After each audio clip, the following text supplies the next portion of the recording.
बिस्मिल्लाहिर्रहमानिर्रहीम अस्सलामुअलैकुम वीवर्स। आज मैं आपसे बहुत ही टेस्टफुल सी चिकन कढ़ाई की रेसिपी शेयर करूंगी जो बनाने में बहुत ही आसान है और खाने में बहुत मज़ेदार।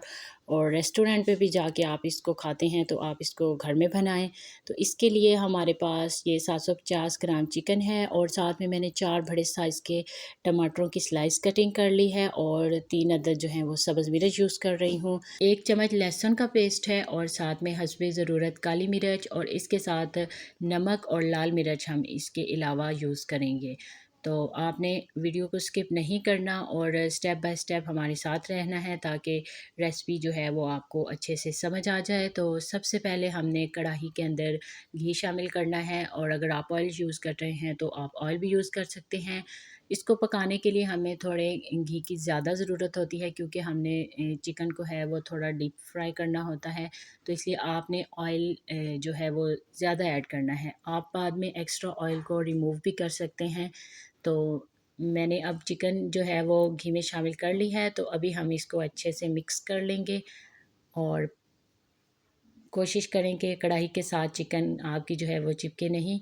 और इसके लिए फ्लेम जो है मैं मीडियम यूज़ कर रही हूँ क्योंकि ये लो फ्लेम पे हमने नहीं बनानी, ये हमने मीडियम टू हाई फ्लेम पे इसको तैयार करना है। तो आप भी जब ये स्टार्ट करें तो आपने इसको हाई फ्लेम या फिर मीडियम यूज़ करना है। और अभी हम इसको अच्छे से मिक्स कर लेंगे और चिकन जो है वो अपना पानी छोड़ना स्टार्ट कर देगी। तो सबसे पहले हम इसके अंदर नमक शामिल करेंगे। तो नमक आपने अपने टेस्ट के मुताबिक शामिल करना है। मैं इसमें हाफ़ टी स्पून जो है वो नमक ऐड कर रही हूँ और फिर हम इसको कवर कर देंगे ताकि चिकन जो है हमारी गल जाए। और मेरे पास जो 1 चम्मच लहसुन का पेस्ट था उसके अंदर मैंने हाफ़ कप पानी शामिल कर लिया है और इसको अच्छे से मिक्स कर लिया है।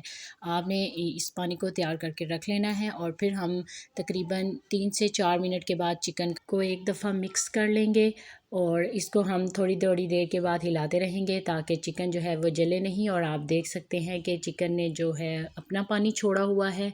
और हम इसको एक दफ़ा फिर मिक्स करने के बाद तकरीबन 4 से 5 मिनट के लिए कवर कर लेंगे। इस तरह आपने थोड़ी देर के बाद चिकन को चेक करते रहना है क्योंकि हमने चिकन को फुल गलने तक के लिए पकाना है। यहाँ पे चिकन को पकते हुए तकरीबन 10 मिनट हो चुके हैं और इसका पानी खुश्क हो चुका है। तो अभी हम इसको फ्राई करना स्टार्ट करेंगे। तो इसी घी के अंदर अब हम चिकन को फ्राई करते जाएंगे और जब इस पे हल्का हल्का सा ब्राउन कलर आना स्टार्ट होगा तो उस टाइम के लिए हमने इसको फ्राई करना है। अभी चिकन जो है साइडों से ब्राउन होना स्टार्ट हो गई है। तो अब हमने इसमें लहसुन का पानी ऐड कर लिया है और जितना पानी हमने मिक्स किया था वो सारा ऐड करके हमने एकदम चिकन को कवर किया है। और ये लहसुन ऐड करने के बाद तकरीबन 3 से 4 मिनट के लिए हमने कढ़ाई को बंद रखा है और अभी हम इसको अच्छे से फिर मिक्स करेंगे। लहसुन का पानी शामिल करने के बाद जब हम चिकन को कवर करते हैं तो इससे चिकन हमारा जो है वो नरम भी हो जाता है और उसका टेस्ट भी बहुत ही ज़्यादा बढ़ जाता है। तो आपने भी ऐसे ही करना है कि चिकन ब्राउन होने के बाद एकदम से लहसुन का पानी ऐड करना है और फिर हम उसको कवर कर लेंगे।